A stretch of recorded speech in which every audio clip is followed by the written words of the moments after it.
kita di Movie Filia.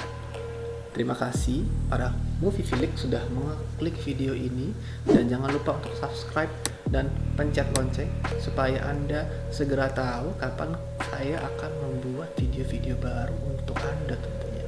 Jangan lupa masih bersama saya Richard Thomas Hartono sebagai host Anda dalam channel ini, dan kita akan membahas video-video film ya dari mata penonton. Kita akan masuk ke dalam segmen Fact Up Movie. Kali ini kita akan membahas tentang seorang serial killer wanita pertama di dunia, tentunya setelah intro berikut ini.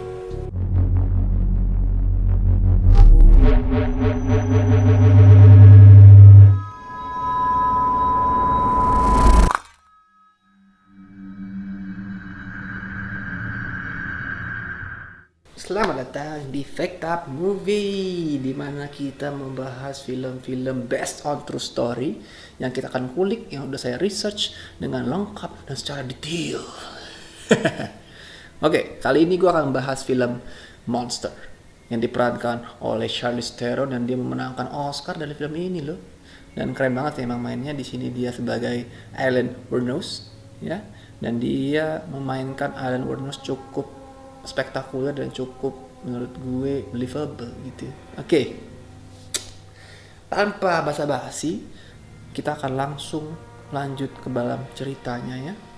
Sebelum kita masuk ke dalam serial killernya, tentu kita akan bahas dulu dari bibit bebek bobotnya yang menurut gue pembuat dari seorang serial killer ini bukanlah Aileen-nya sendiri, tapi orang-orang di sekitarnya gitu ya. Mulai dari bapaknya sendiri yang bernama Leo Dale Pittman gitu. Dia ini udah nikah di umur yang sangat muda, yaitu umur 17 tahun dengan seorang wanita bernama Diane Wuornos yang lebih muda lagi, umur 14 tahun gitu. Umur 14 tahun dulu gue masih main Tazos. Jangan so iya deh. Ya. Umur 14 tahun, dia 14 tahun udah nikah. Gila. Lalu, Leo Dale Pittman ini juga merupakan seorang konvict gitu ya. Seorang yang suka melecehkan anak-anak. Dan dia ditangkap polisi akibat tuduhan melecehkan anak-anak di umur 7 tahun. Akhirnya dia nggak tahan, karena dia mungkin malu atau mungkin dia ada kelainan kejiwaan juga. Akhirnya dia harus bunuh diri pada 30 Januari 1969. Hal ini gitu yang menjadikan Diane Wuornos sebagai single mother yang sudah mempunyai seorang anak namanya Kate dan sedang mengandung si Aileen cukup depresi, sehingga menyebabkan Diane ini cukup stres untuk menghadapi semuanya sendirian. Hingga pada akhirnya Aileen lahir, dan pada saat Aileen umur 4 tahun, Diane Wuornos ini tidak sanggup, dan akhirnya dia cabut dan meninggalkan anak-anak itu sendirian gitu. Sudah cukup sedih ya di awal cerita ini juga ya, dari cerita dari si Aileen Wuornos gitu. Aileen Keller Wuornos yang lahir di Rochester, Michigan 29 Februari 1956 akhirnya harus diadopsi oleh nenek dari Diane Wuornos sendiri, yaitu Laurie dan Britta Wuornos, yang akhirnya diadopsi secara legal setelah beberapa bulan mengambil anak ini dari rumah Diane Wuornos gitu. Ini seperti cerita si kancil yang keluar dari mulut buaya dan masuk mulut harimau, di mana ternyata Laurie dan si Britta Wuornos ini juga sama kejam dan sama abusive-nya dengan Diane Wuornos gitu. Jadi si Britta dan Laurie Wuornos ini sangatlah abusive, tidak hanya sexually tapi juga physically. Di mana Britta ini diceritakan sebagai nenek yang suka mabuk-mabukan. Nenek kurang ajar. Bilang hi guys gitu. Hi guys. Welcome back. Memek. Lalu si kakeknya sendiri gitu ya, si Laurie Wuornos ini dia juga suka sekali melecehkan si Aileen. Pada umur yang sangat muda dia sudah ditelanjangi dan dipukuli seperti itu dan dilecehkan secara seksual. Kan gila. Seorang kakek loh. Kakek macam apa? Kakek Sugiono.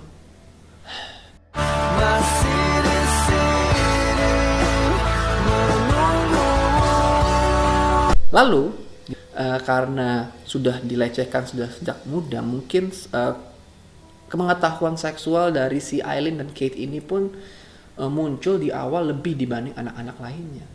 Gitu, di umur 12 tahun gitu dia sudah mungkin sudah mengetahui kemampuan seksual dari mereka masing-masing, sehingga ini menimbulkan sebuah cerita baru di mana dia ingin fit in dengan anak-anak kompleks sekitar.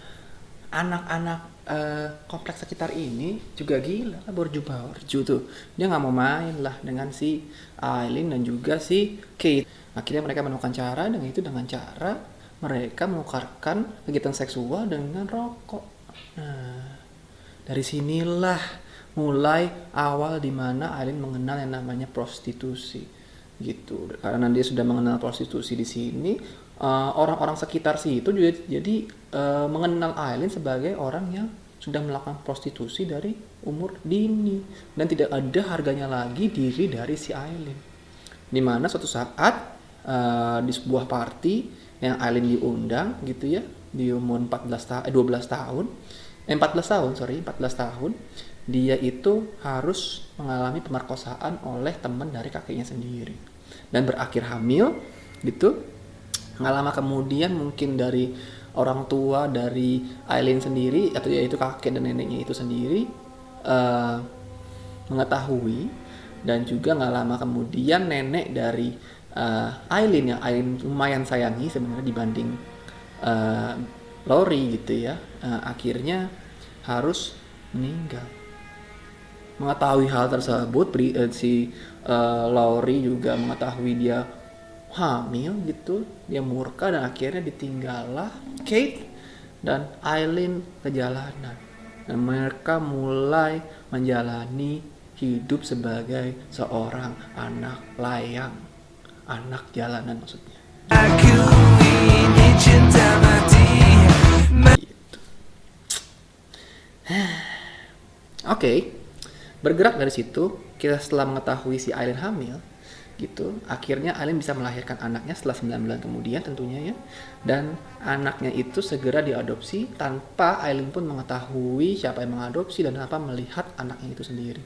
Cukup menyedihkan di sini, dia seorang ibu yang tadi bisa mengetahui siapa anaknya sendiri gitu. Dia sudah a broken hearted woman gitu. Lalu kemudian dia jalan, perjalanan hidupnya berjalan, kemudian ngomong apa gue?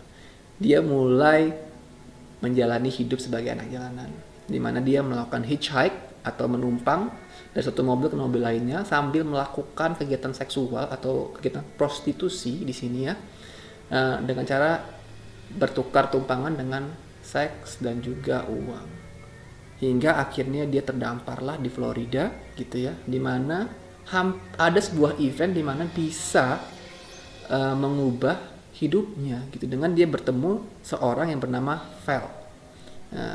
Val ini merupakan kakek tua yang sangat kaya berumur 70 tahun.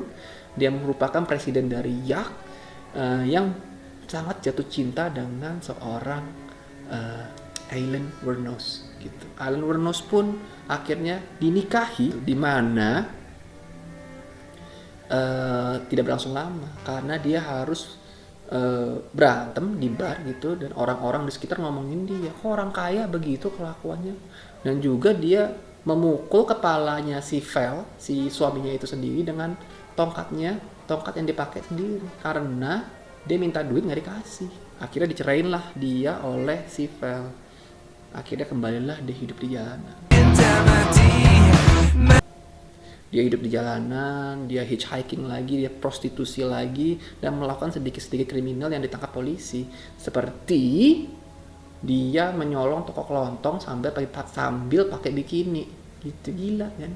Akhirnya dia mendapatkan suatu kabar yang sangat sedih, di mana seorang kakaknya yang dia cintai gitu ya, yang dia spend her childhood together gitu, meninggal karena kanker oropharyngeal atau kanker tenggorokan. Merasa dia sedih, merasa dia kehilangan semangat hidupnya, dia mencoba untuk membunuh diri beberapa kali, tapi diselamatkan oleh ambulan dan rumah sakit dan diberikan konsultasi yang cukup, yang layak, dan akhirnya dia kembali ke jalanan gitu. Sampai akhirnya pada tahun 1987 dia bertemu dengan yang bernama Tyria Moore. Disinilah dia menemukan seorang cinta sejati menurut Aileen gitu, yang dia tidak tahu. Di sini Tyria Moore digambarkan sebagai seorang lesbian, seorang wanita, jadi bukan seorang laki-laki. Dia bertemu di lesbian bar dan akhirnya dia pindah satu rumah pada tahun 4 Juli 1987. Di mana dia tinggal di motel 2 minggu gak keluar-keluar. Ngapain 2 minggu gak keluar-keluar gitu kan. Akhirnya dia menjadi partner in crime, di mana dia melakukan crime bareng-bareng gitu. Dia mukulin bartender bareng-bareng, mukulin supir bus bareng-bareng gitu ya, melakukan kejahatan bareng-bareng sedikit-sedikit gitu ya. Sampai akhirnya mereka berdua ini berantem karena uang, karena si Aileen sudah mulai tidak bekerja sebagai prostitusi lagi gitu. Dan kali ini mereka membutuhkan uang karena mereka sudah tinggal bareng. Akhirnya kembalilah ke jalanan, kembalilah menjadi prostitute si Aileen ini. Sampailah pada korban pertama dari Aileen Wuornos, di mana pada suatu saat dia bekerja di Florida, dia bertemu dengan Richard Charles Mallory berumur 51 tahun. Menurut cerita Aileen gitu ya, ini dari cerita Aileen-nya, di mana Aileen ini sedang bekerja, dibawa ke tempat yang sunyi tentunya ya, untuk melakukan iwi-iwi gitu ya. Di sini Richard Charles Mallory, seorang laki-laki hidung belang itu berusaha untuk memperkosa seorang Aileen. Padahal udah prostitusi, udah bayar, tapi dia tetap berkosa. Gimana ceritanya? Jadi ceritanya itu si Aileen ini dijedotin, kepalanya kesetir, udah berdarah-darah gitu ya. Akhirnya bangun-bangun, dia ada pingsan, bangun-bangun, tangannya sudah terikat, celananya sudah terbuka, dia sudah memasukkan botol ke dalam pantatnya gitu. Dan mencoba untuk melakukan yang namanya seks gitu. Di saat itu dia berteriak gitu ya. Di Charles juga mengancam untuk membunuh si Aileen bila tidak melakukan apa yang dia inginkan gitu. Aileen pun memberontak gitu ya, berteriak-teriak. Akhirnya dia melepaskan tali. Dia punya sebuah pistol yang untuk waktu itu dia merampok toko kelontong itu dan menembakkan Richard Mallory sebanyak 9 kali di bagian tubuhnya gitu ya. Dan akhirnya secara insting mungkin dia mengambil dompetnya dan membawa mobilnya kabur gitu. Tiba-tiba dia pulang ketemu sama si Tyria Moore, punya duit banyak gitu. Nih lu mau duit, nih gue kasih gitu. 15 juta rupiah. You raise me up so I can... Dikasih uang gitu, dikasih. Dan Tyria pun senang gitu, dia punya mobil, punya ini, punya itu gitu. Tapi ya di sini si Aileen juga ngaku gitu ya ke Tyria bahwa dia sudah membunuh orang. Tapi di sini katanya si Tyria Moore itu tidak percaya gitu. Lalu lanjut dari situ, karena mungkin dia sudah mulai senang gitu ya, dimana punya banyak uang dari membunuh, dimulailah seorang monster Aileen terjadi di sini, di mana dia membunuh lagi beberapa kali, yaitu David Andrew Spears berumur 47 tahun, seorang customer juga karena ditemukan setengah telanjang gitu ya. Dia itu seorang pekerja konstruksi, ditemukan pada 19 Mei 1990 ya. Dia itu tidak bernyawa dengan luka tembak yang hampir sama dengan Richard Mallory, yaitu dengan peluru kaliber 22 di jalan tol Route 19 di Florida. Gitu. Jadi ditemukan terpisah antara badannya dengan mobilnya, karena mobilnya selalu dibawa oleh si Aileen gitu. Jadi setiap dia membunuh, dia membawa mobilnya, begitu mungkin bensinnya habis atau udah mungkin ketahuan, mobilnya ditinggal di tempat terpencil, terus dia ngapus semua printnya, terus pindah lagi. Begitu semua. Jadi yang ditemukan polisi pun jadi seperti ada jejak, di mana kejadiannya mirip-mirip, yaitu ada badan yang mati dan ada mobil yang ditemukan jauh dari badannya gitu. Di mana di mobilnya itu pun ditemukan kejanggalan berupa ini orangnya yang mati tinggi gitu ya, cuman tempat duduknya tuh dimajuin hingga nggak mungkin kakinya itu bisa masuk gitu. Jadi cukup membingungkan gitu. Akhirnya korban ketiga juga ditemukan yang bernama Charles Edmund Crackdown, berumur 40 tahun, ditemukan pada 31 Mei 1990. Jadi selang beberapa hari dia melakukan aksinya lagi dengan kali ini ditemukan di Pasco County. Dia ditembak 9 kali dengan pistol yang sama kaliber 22 gitu ya. Lalu mobilnya diambil dan kali ini ada saksi yang melihat kalau dia membawa mobil seorang Charles gitu tanpa Charles ya ada di dalam mobil, tapi ada 2 orang wanita di dalam mobil begitu. Nah, ini semua kejadian terus hingga puncaknya yaitu di mana korban keempat yang tidak ditemukan tubuhnya yang bernama Peter Abraham Sims memiliki sebuah mobil yang cukup esentrik ya, dengan dia punya catnya warna ungu di bagian handle-nya. Ini ditemukan tabrakan di sebuah depan rumah menabrak sebuah pohon gitu. Jadi ada saksi yang melihat kedua wanita keluar dari mobil tersebut dan seakan-akan mereka itu cukup panik gitu. Dari sinilah awal cikal bakal polisi menemukan sebuah bukti yang cukup yakin bahwa ada orang yang membunuh secara serial gitu, secara beruntun gitu ya. Setelah itu dia melakukan lagi kegiatan ini beberapa kali, yaitu 3 orang lagi ditemukan meninggal, yaitu Troy Eugene Bures, umur 50 tahun, dia seorang salesman sosis di tahun 31 Juli 90 ya, di Marion County. Dia ditembak 2 kali dan ditemukan di hutan Route 19, Florida. Lalu juga ada Charles Richard Dick Humphreys, yang ini merupakan seorang polisi, berarti seorang polisi juga menggunakan jasa prostitusi di sini ya. Lalu ditemukan dia tembak 6 kali di kepala dan di badan di Suwannee County. Dan juga korban terakhir dari Aileen yaitu Walter Geno Antonio, 62 tahun, seorang satpam, 19 November 1990 ditemukan hampir bugil di Dixie County yang ditembak 4 kali. Mobilnya ditemukan di Beaufort County. Jadi dengan jejak yang sama, dengan motif yang sama, dilihat kurang lebih ini adalah orang yang sama membunuh ke-7 korban tersebut gitu. 4 Juli 90 gitu ya.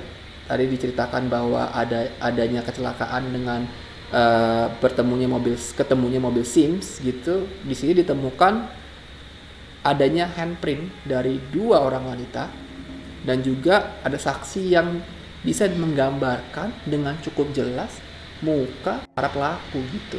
Jadi dari sini polisi akhirnya membuka lah ke publik ini loh foto-fotonya.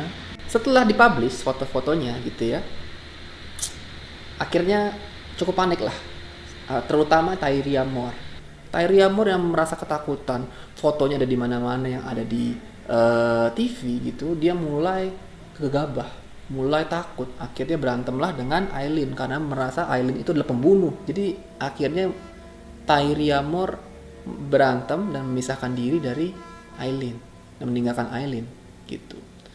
Aileen pun yang sangat mencintai Tyria Moore membiarkan Tyria pergi supaya Tyria lebih aman. Tapi di sini hati dari seorang Aileen sangat putus, sangat pecah, dan akhirnya seringlah dia minum-minum dengan yang dinamakan last resort bar gitu. Dia sering sekali minum di situ. Bersamaan dengan itu, polisi pun juga sudah mulai mengetahui siapa sosok dibalik pembunuh serial killer ini. Dimana kan udah ketemu, dia punya gambaran mukanya dan juga ada fingerprintnya. Dimana Aileen pun juga sering sekali ditangkap polisi, jadi sudah ada printnya di polisi. Nah, jadi akhirnya ditemukan dari polisi itu. Akhirnya ditaruhlah undercover police yang cukup keren di sini ya. Jadi ada cuplikannya, nanti kalian bisa lihat. Undercover police-nya cukup, menurut gue sangat keren gitu actingnya. Nanti kalian bisa lihat. Bahkan pas ditangkap pun dia pun juga acting marah-marah. Wrong from left or something? Yep. 5 years. Let's go like that. How long y'all been broke up? 2 weeks. That's hard. What's your name, pal? Hey. Honey, Jones, man. What's wrong? Mike Joyner played along, which is what a good undercover officer will do. Me and the two cops got in a fight.